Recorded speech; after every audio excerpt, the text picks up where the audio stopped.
doing this all year, Pythagorean theorem. Well, a couple reasons why. One is I want to show you a couple more places where we can use it in geometry, Pythagorean theorem, and then we can use it for more than a side. All right, and that's the second half of today's notes, is how else can I use Pythag other than finding a side. All right, I do want to go over just the basics, so we're good. I probably should harp on this a little bit more than I do. This only is used in a right triangle. All right, only used in a right triangle. We can't just throw it out to find a side if it's not a right triangle. Okay, it's got to be a right triangle. And I know, yep, we'll put it in though. A squared, B squared equals C squared. A and B, I've told you it's the side that forms the right angle. Can we start using the correct vocab now? That's the legs, all right, of your right triangle. A and B are your legs, and C is, yes, your hypotenuse. If you are ever unsure where the hypotenuse is, just look across from the right angle. It'll be right there. All right, it doesn't matter how the right triangle is turned. It's always across from the right angle, the hypotenuse. All right, let's roll. Let's get right into it. Gonna call on a lot of people today. Find the perimeter of this. Whoa, hey! Even though we're done with the midterm, still alive and breathing, still alive. Parallelogram. Find the perimeter of that parallelogram. We already know one side. One side, 11. Everyone agrees? So what else then do you know? I haven't even sniffed Pythag yet. What else do we still know here? Gonna skip over it probably. Nope, right there. Alexi, what else do we know? Opposite side is also 11. So now we know 2 out of 4 sides before we find the perimeter. All right, how do we find the other 2 sides which are equal to each other? Pythag. All right, because everyone see I dropped a height and altitude down. That was 6 feet. Cut off a piece of 2. Now we can find the third side of that right triangle. All right, set it up for me. What's Pythag going to look like with the 6, 2, and x plugged in correctly? Substitute those in for me, Vinny. 2 squared plus 6 squared. Yep. Equals that side squared, whatever you're calling it. C, X, Y, whatever you want to call it.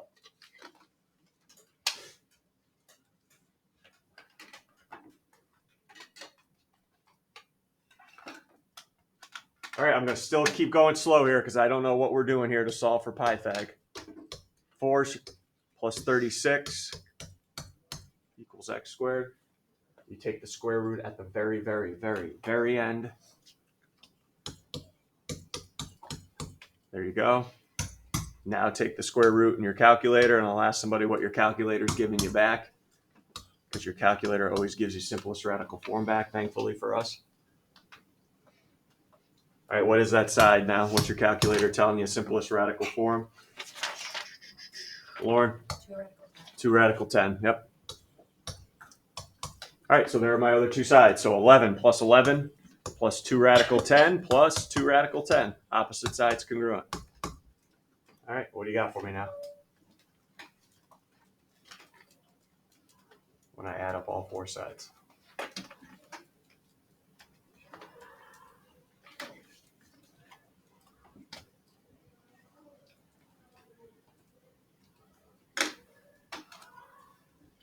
And leave it in simplest radical form. No decimals, please, unless it specifies, but this one doesn't. It says simplest radical form.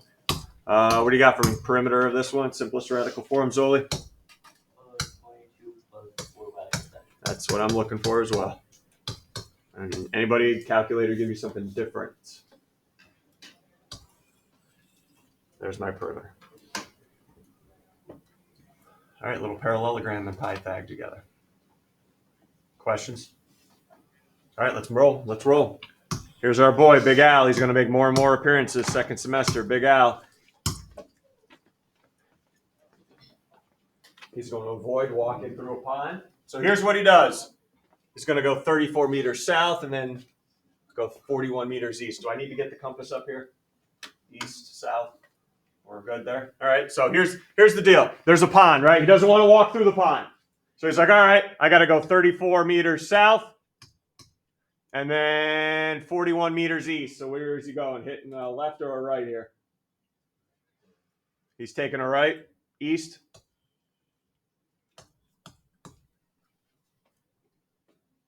So I just want to make sure you understand the question before we start crunching numbers. All right, there's a pond here. All right, whatever it looks like. Here's my pond. It's beautiful. All right, there's my pond. He doesn't want to walk through the water, obviously. So he goes 34 meters south, 41 meters to the east. But at the end, he's like, wait a second. If I could have walked through the pond, how many meters would I have saved?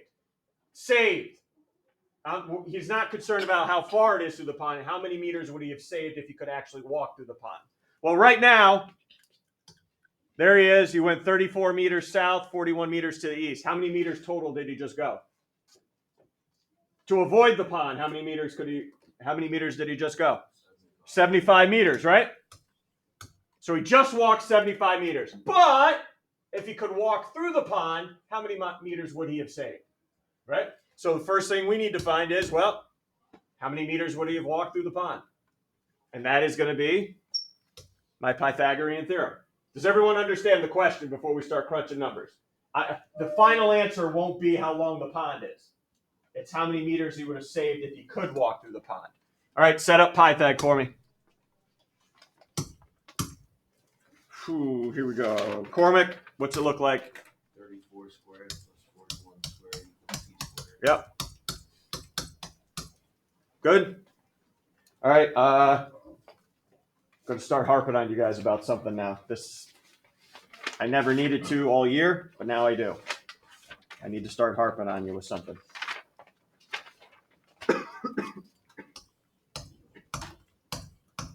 I get 2,837 equals c squared, and we're about to take the square root, which I will do on my calculator as well. Square root 237. And I get this. All right, nobody else? Maybe some of you are getting radical. It's keeping it as radical 2,837. Right, everyone, yes, no? We're all at the same point? Okay. We do not round this number on our own. Okay, the only time you round is at the very, very, very end of the problem. All right, so I'm not going to just put 53 down. I'm putting 53.26349594 down. All right, I'm not done with the problem yet. All right, I am not done with the problem, so you do not round it on your own. You keep that full decimal rolling. Or if you don't want to write it out, you write square root of 2,837 out. You just write square root 2837. You don't want to write it all out. But we do not round it on our own. It may throw off the final answer if you round it on your own in the middle of the problem. All right, so that's how many meters you walk, 75, avoiding the pond. If you could go through the pond, that's how many meters. So let's talk about meters saved now, which is my question. How do I determine how many meters he could have saved? By walking through that darn pond if he could. How do I figure out the number of meters saved? Go back to my numbers. Boom. Here we go. Zoli, how do I figure out the number of meters saved?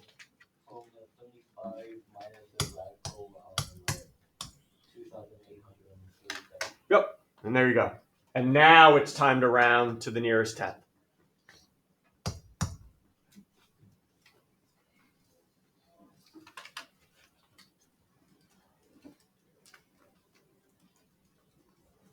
And if you kept that number in your calculator, you guys know you can just highlight it and bring it down. You guys don't need to retype it. So if I went back, I don't know if you guys are aware of this, if they show you this in Algebra 1 or not. Next, I can just go 75 minus, highlight that number, and it brings it down there for me. Yes? You can also just hit the answer button and it'll just put it. And you can also hit answer. Yep. All right, so nearest 10th, what are we looking at here? How many miles could Big Al saved if he could walk on water? Alyssa? Good talk. Where's your girl today? Zoli? 21.7 meters. Yep, good job. Questions? All righty. One more. Find a side using Pythagorean theorem. But now we'll see what happened in Algebra 1 last year.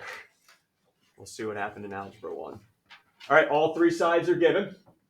It's a right triangle, so Pythag, Pythag, Pythag. I just need you to set it up for me, please. Substitute in for A, B, and C right now.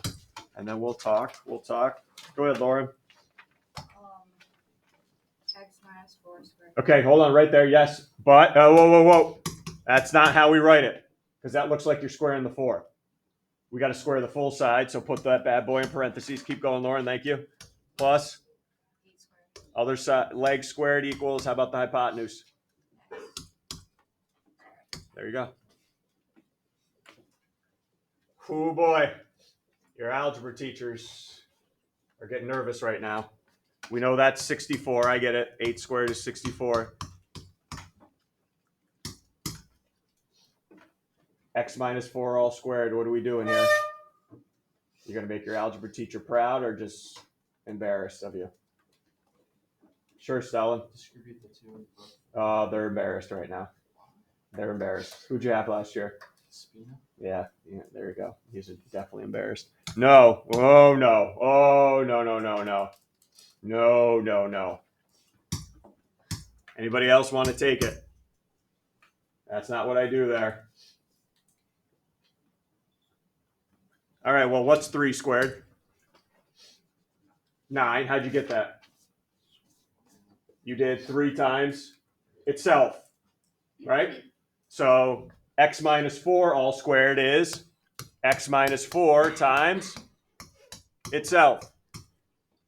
And don't look strange at me here. We did a whole bunch of this during the similar triangles unit, didn't we? What did we do? I didn't like the word FOIL, remember? I like double distribute, right? Distribute the x twice, and then distribute the negative 4 twice. Double distribute. So go ahead. I'll give you time. Oh, boy.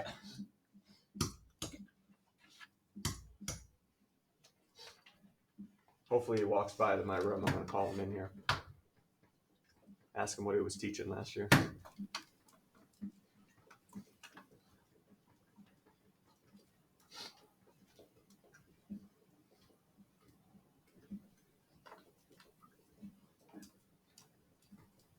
Combine your like terms too.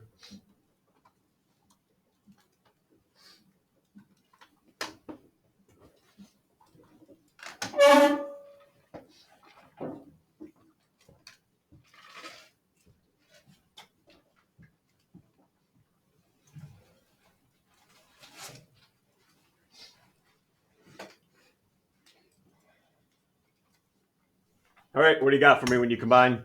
I'm just looking for this. I'm not asking if you add, I don't want you to add 64 to it or anything. Just what did you get when you did x minus 4 squared? Combined your like terms. All right, Stephanie, here you go. What do you have? X squared minus 4x.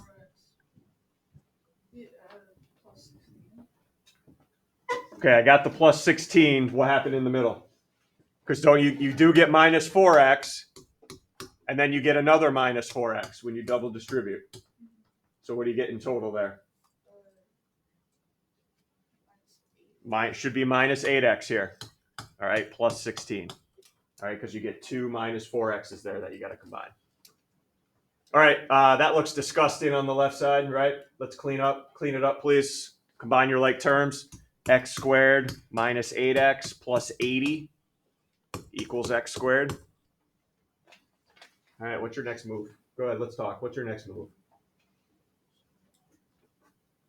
Please tell me we're not square rooting both sides. If you want to square root both sides, what in the world are you doing with that other than crying? Okay, we're not doing anything with that. So it's not square root both sides. What do we want to do next? Take a stab at it. What do you want to do? Oh, look at that. Redeemer. Redeemed yourself. Good. Yeah, get one side equal to 0. It might be factoring time. Oh, good news for you kids, though. Because when I move over the x squared and make one side equal to 0, what happens to my x squareds? See ya! They're gone, aren't they? Lucky you kids today. No factoring on this one. Because they're gone. I get negative 8x plus 80 equals, oh boy, what the heck are you going to put over here? A ghost? A sad face? What's left over here? A 0, yeah. Go ahead and solve now.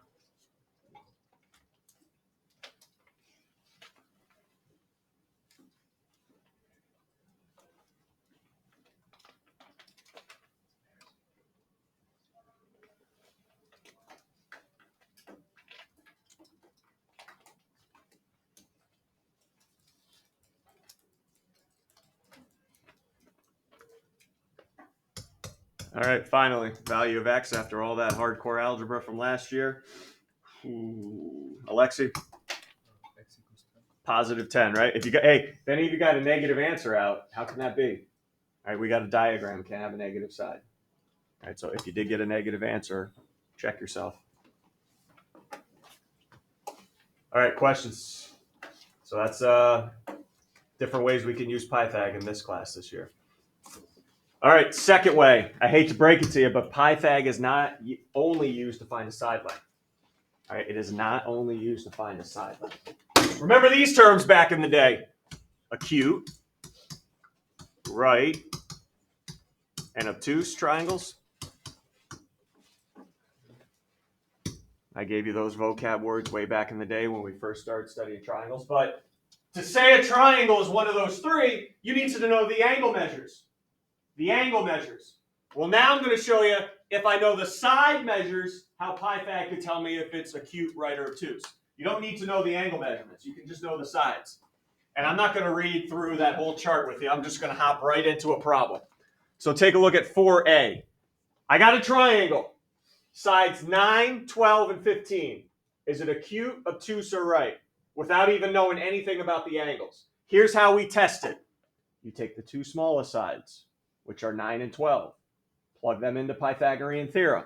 9 squared plus 12 squared. But I'm not going to put the equals there because I want to see what it is. Is it greater than, less than, or equal to? So I'm not going to put the equals there. And then I take the largest side and I plug that in for c squared. And I need your help now comparing the left and the right side. All right? Because that comparison will tell me what type of triangle it is. So I take the two smaller sides, plug them in for A and B. Take the largest side, plug it in for C. All right, let's compare them. 9 squared, 81, plus 12 squared, 144. 15 squared, 225. 81 and 144, what would it come out to be? Oh, 225. Which is equal to the c squared part.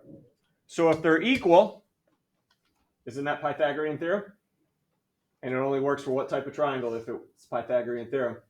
So if they're equal to each other, both sides equal each other, that bad boy's got to be a right triangle. Just knowing the sides. I didn't need to know if it had a right angle or not. Just knowing the sides, that was a right triangle. So if they're equal, it's a right. But they're not always going to be equal. Go to the next one. Here's a triangle, 10, 11, 13. What type of triangle is it? All right, here you go. You take your two smallest sides, plug it in for A and B. Again, drop the equal sign. I don't know if they're equal or not. And plug the largest side in for C. All right, let's compare them. Go ahead. Crunch them. 100 plus 121.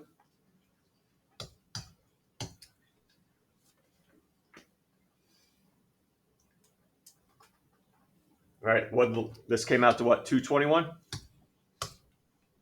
right, so we know it's not a right triangle this time. All right, so now we're down to obtuse and acute, and here's how we can tell. If c squared, the c squared part is less than the a plus b squared part, it is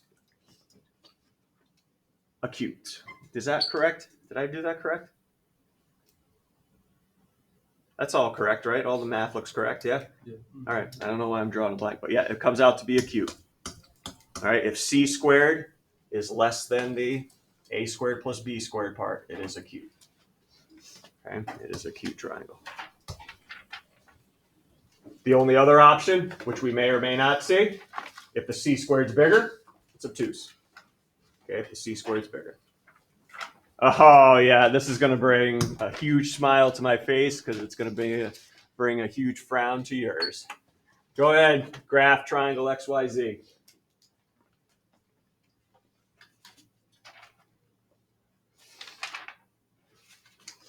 How many groups? 1, 2, 3, 4, 5, 6. Perfect.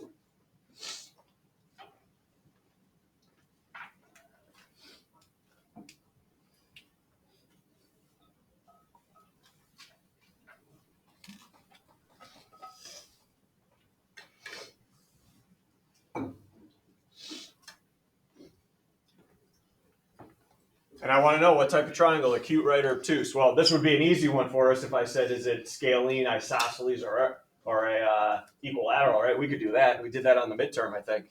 Prove it's isosceles. But how do I show it's acute, right, or obtuse? Pythagorean theorem will tell us. But don't I need the side lengths to plug in? And how do I get the side lengths? Yep, everyone, big smiles. How am I going to find the side lengths? Distance formula, yeah. Oh, we're done with the midterm, though. Doesn't matter. Always comes up every unit. Here we go.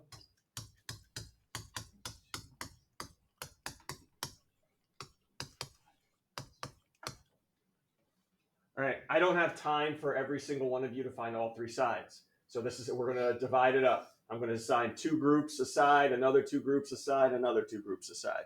All right, let's do these front 2 groups. You guys are going to be responsible for XZ. All right, you guys just find the distance of XZ.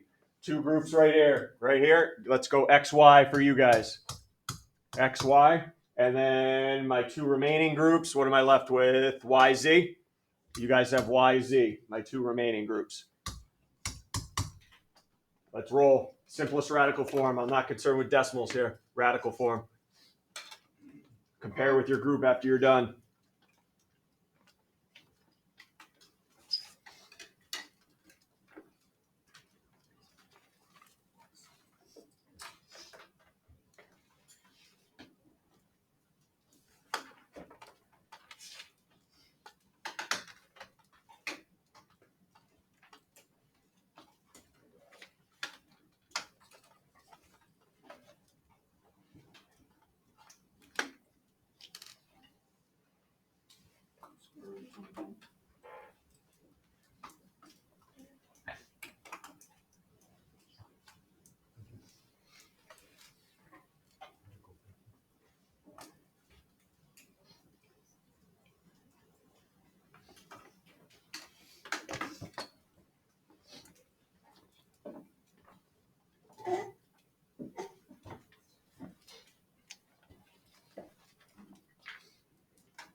All right, here you go. Fill it out if you weren't responsible for it. XZ, my first 2 groups. What do you got? XZ.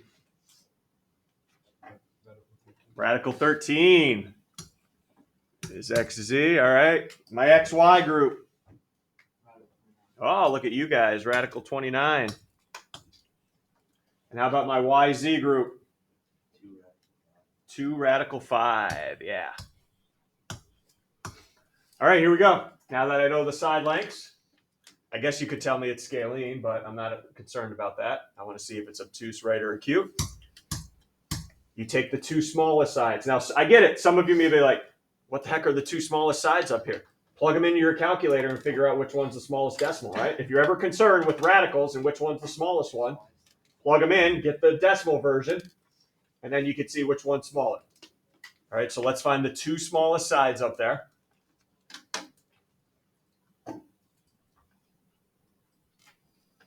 I think it's definitely radical 13 is one of them. All right, so radical 13 all squared plus, what's smaller, 2 radical 5 or the radical 29? 2 radical 5. Now be careful when you plug that in your calculator, make sure it's in parentheses, because if you drop the parentheses in your calculator, it'll think it's just squaring radical 5, but I want to square the whole thing. And then compare that, don't write equals, compare that to the square root of 29 squared. And let's see which side's bigger, or maybe they're equal.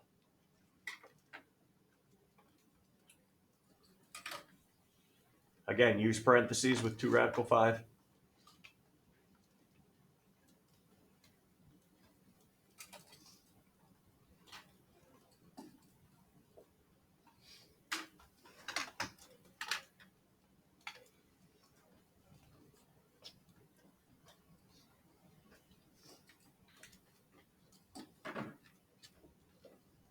I'm getting 33 on the left side, 33 when I add them together.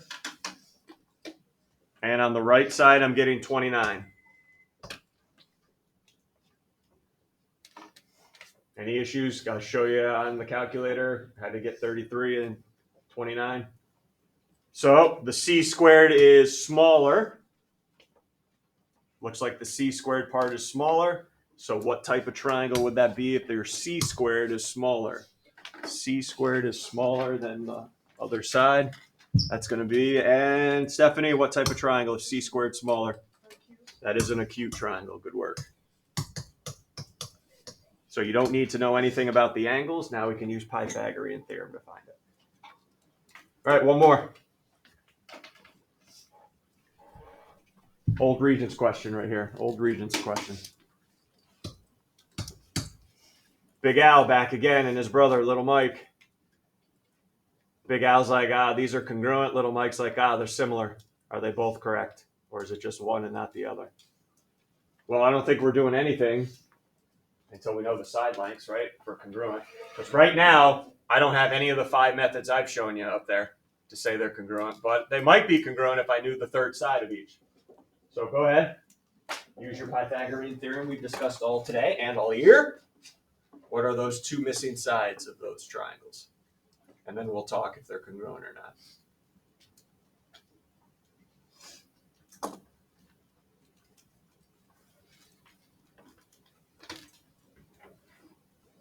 Big calculator unit.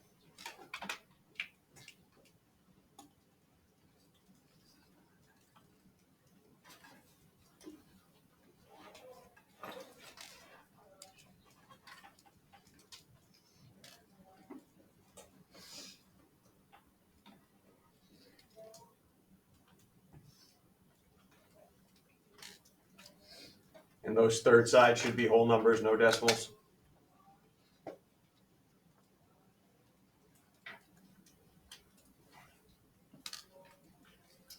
Missing side of the first triangle. Missing side of the first triangle, please. It would be. Oh, look at that. Coincidence? I don't know. Jonathan? 13. And missing side of the second triangle. Alexi? Ooh, for this side? Yeah. All right. Whoa, what's I know what you did. What's 13? Is that a leg or the hypotenuse? Right? So it should be going in for c squared, right? Not 5 squared plus 13 squared. What is that second side? Second side, Micaiah, what do you got back there?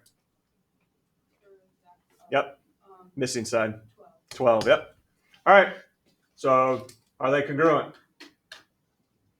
Definitely, but you're going to have to back yourself up here with the reason I've given you this year. We've talked about 5 reasons. Yes, triangles are congruent by... I gave you 5 reasons back in the day. You can't use all 5 here. There's a couple you can't use, but there's a few you can use. So just pick one of them you could.